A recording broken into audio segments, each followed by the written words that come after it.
Мына туғандар ақырқы 10 күндікті тұрауыз. Рамазан айы көз ашып жұмғанша өтіп кетіп жатады.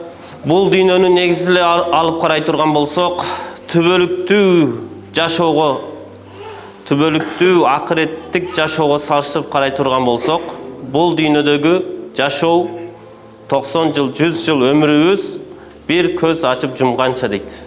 Bir көз açıp жұмғанша қанша уақыт талап қылады? Туурабы? Bir көз açıp жұмғаншалық уақыт үшін адам баласы өзінің денсаулығын, өмірін, барын, малын, жанын құрбандыққа чалып жатат экенбиз да. Бирок түбөлүктүү жашоо үчүн канчалык даярчылык көрдүк. Түбөлүктүү жашоо деген болду, ал бүтө турган чеги жок анын. Бир алымдан сураган экен, эмне үчүн кээ бир инсандардын көзү ачык болуп өлөт, кээ бирөөлөрдүн көзү жумулуп өлөт дептир. Десе жанагы Олия алым инсан айткан экен. Көзүн ачкан учурда дейт, жан алгыч периште келип жанын алган учурда, ал көзүн ачкан бойдон кайра жумганга жетишпей калат дептир. Көзүн жумган адам жан алгыч периште келип жанын алган учурда көзүн ачканга жетишпей калат дептир. Ушунчалык экен туугандар.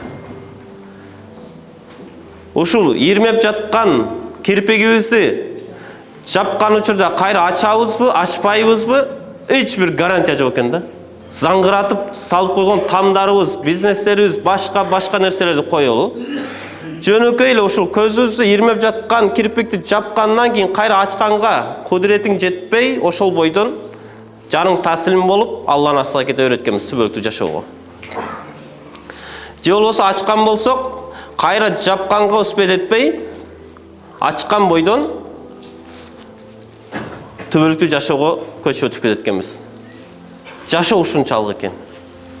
Бул дүйнөнүн жашоосу ушул экен туугандар. Bir көз ачып жумган үчүн адам канчалык өзүнүн байлыгын каржылаш керек. Bir көз ачып жумганчалык рахат үчүн, дененин рахаты үчүн канчалык денсаулыкту, канчалык өмүрдү, канчалык байлыкты каржылаш керек туугандар. Алдыбызда түбөлүктүү жашоо турса.